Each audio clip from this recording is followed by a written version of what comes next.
In the luxurious Grand Hotel Castelletto in Trieste, Italy, something unusual is happening.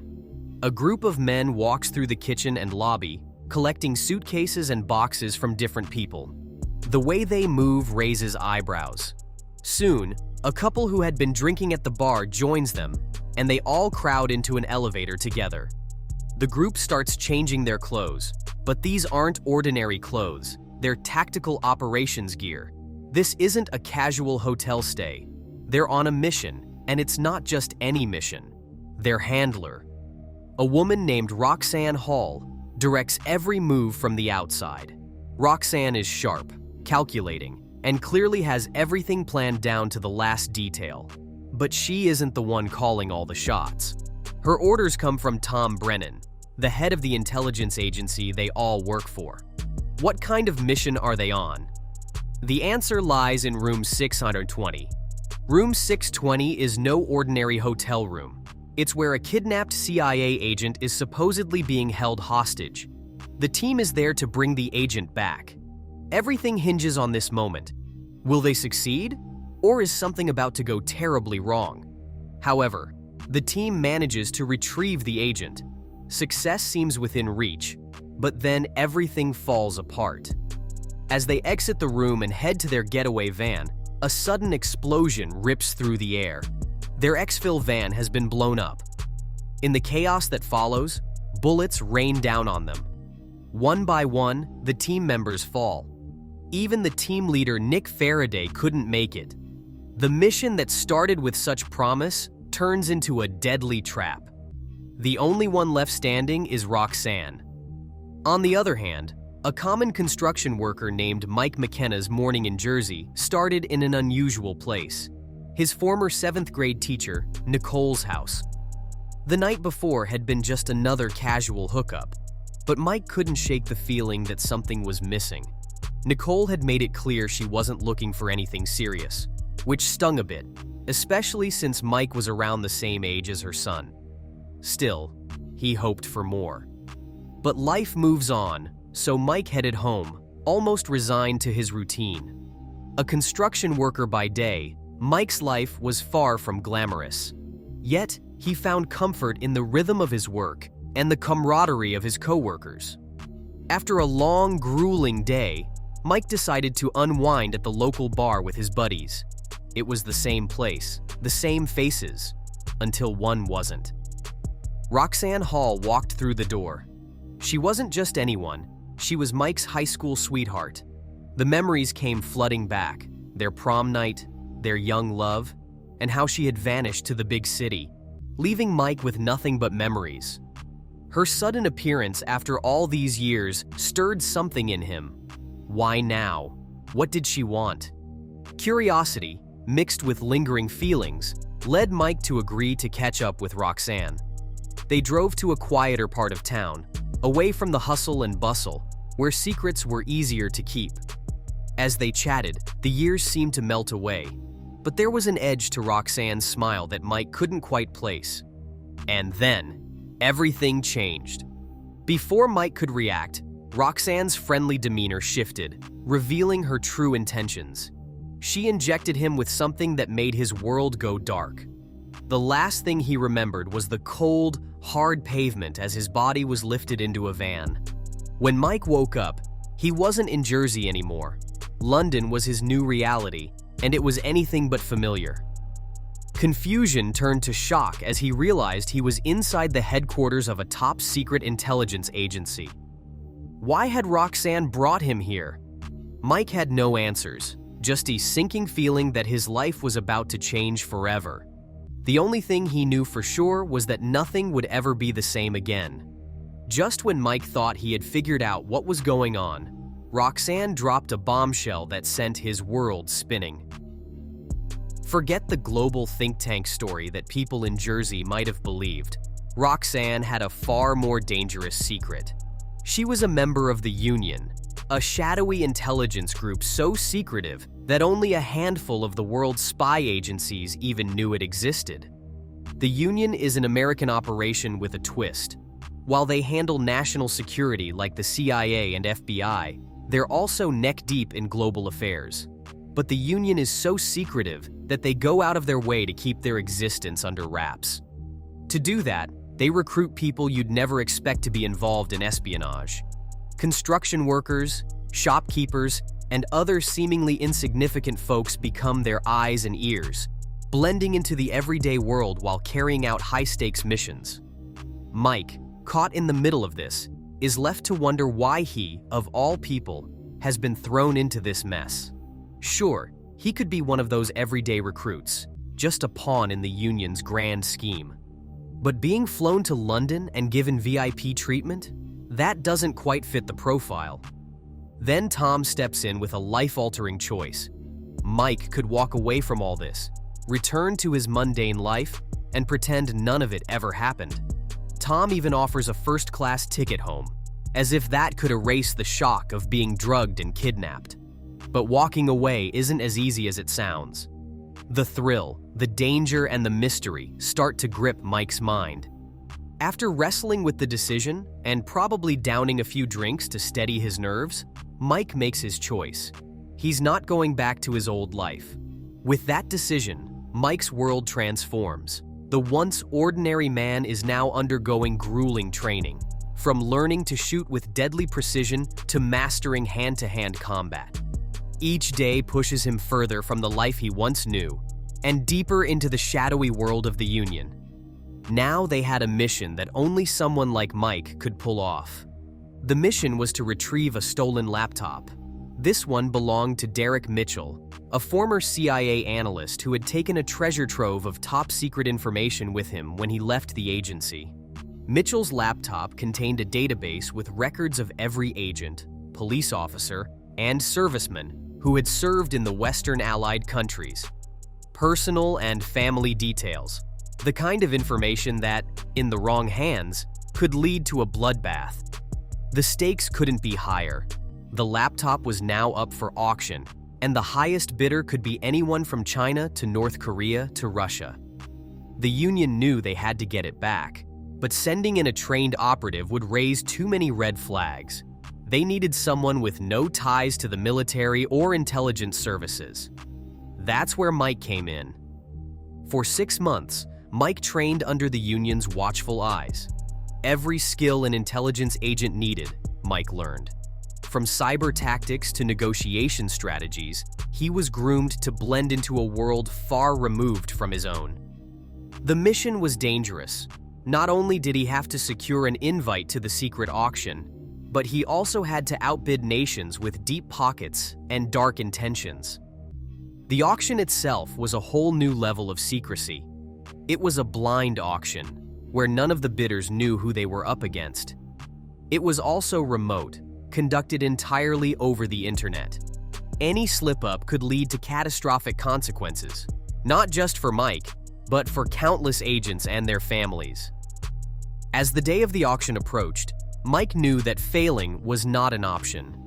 2 weeks after the initial planning, the mission is on. Mike's task is clear: grab the encrypted device and get into the auction. It sounds simple, but the stakes are sky high. While Mike goes undercover as a billionaire from Boston, Roxanne and the rest of the team are on high alert, ready to cover him at a moment's notice. Mike's billionaire persona is convincing enough. His plan is to pretend he's buying a database, only to sell it to his country's enemies. But this mission isn't going to be that easy. Just when everything seems to be going smoothly, disaster strikes. The smartphone serving as Mike's key to the auction slips from his grasp and plunges into the water.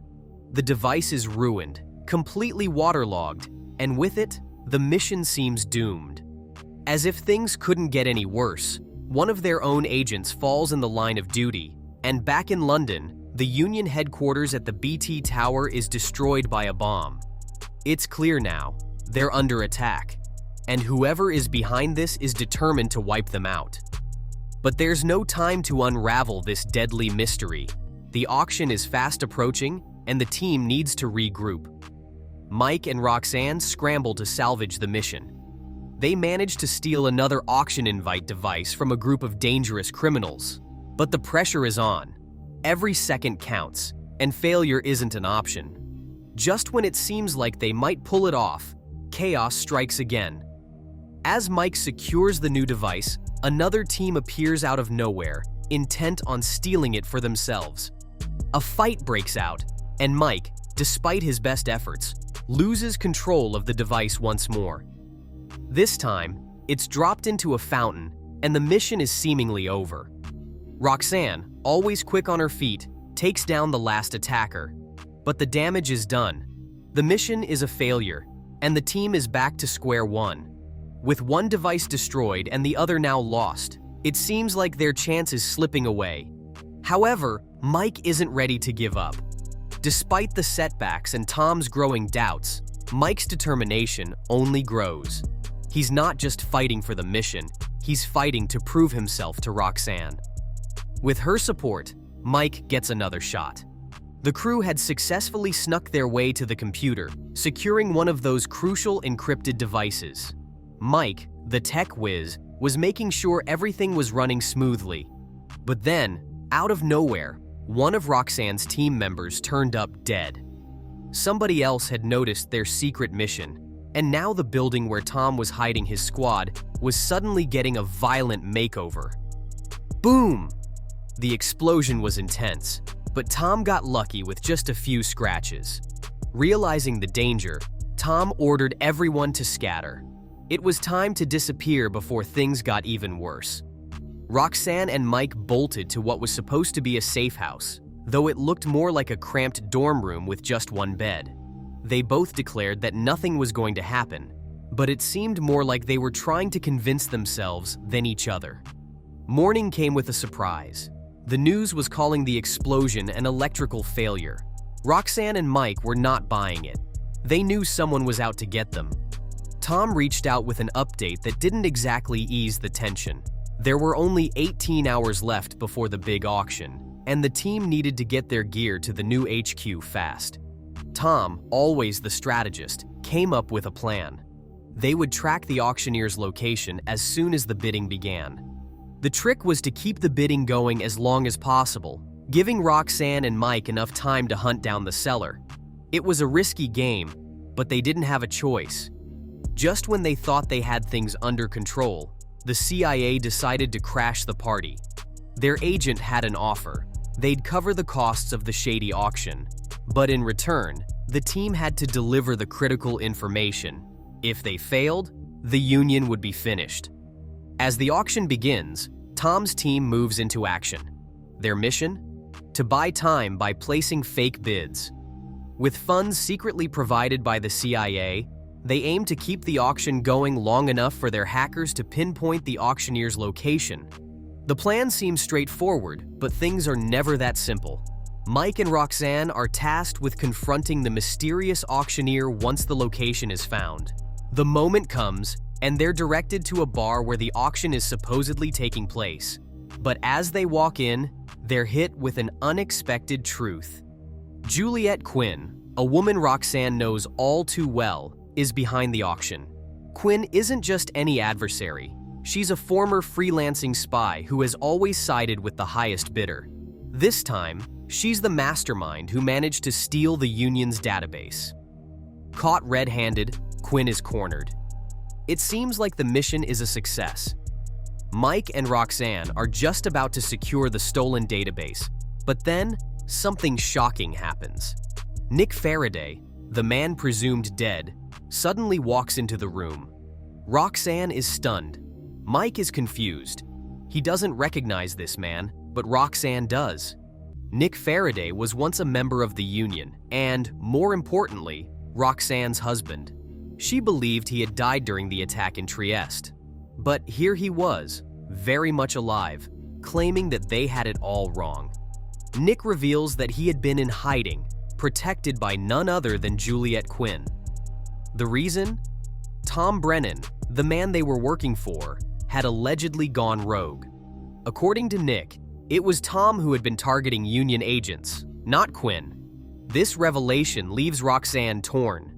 Trusting her husband, whom she believed she had lost forever, she decides to pause the mission. But Mike has his own reasons to be upset, and they're not just about the mission. Roxanne never mentioned that she had a history with Nick, leaving Mike feeling blindsided and a little jealous. They retrieve the database but choose not to hand it over to Tom. Instead, Roxanne follows Nick's advice and decides to give it to the CIA agents. The mission takes an unexpected turn, leaving Roxanne questioning who she can really trust. The real enemy might not be who she thought it was all along. And Tom is sent behind bars. Roxanne agrees to meet Nick at dawn to hand over the information to the CIA. But as soon as Nick leaves, the tension between Mike and Roxanne boils over. Mike, hurt and feeling like a third wheel in this twisted love triangle, starts to sulk, complaining about how he didn't know Roxanne was married. Mike and Roxanne's adventure hits a boiling point when a heated argument spirals out of control. Mike, always the dramatic one, storms off in a huff. The next day, Roxanne waits at the bridge where Nick had summoned her. But instead of Nick, Mike shows up, still hung up on their mission. Out of nowhere, Nick calls with a shocking twist. He's not coming. Why? Because he set Roxanne up. And to make matters worse, Juliet was the one who swapped the device last night. Oh, and Nick's the mastermind behind all their problems. As if things couldn't get any worse, the CIA crashes the scene to arrest them. But Roxanne, quick on her feet, teams up with Mike to stage a daring escape. They fake a boat jump, leaving the CIA bewildered and empty-handed. Nick's betrayal runs deep. He wasn't just after the money. He felt his wife slipping away from him too. Seeing no future in his current life, he decided to go rogue, teaming up with Juliet Quinn, a freelancer who would work with anyone for the right price. Together, they orchestrated the attack on the Union, eliminating any obstacles in their way. Now, with the database in hand, Nick plans to sell it to the highest bidder, retire with billions, and live out his days in luxury. Once safe, Roxanne casually reveals that she planted a tracker on Nick the previous night. Now, they know exactly where he's headed with the stolen device.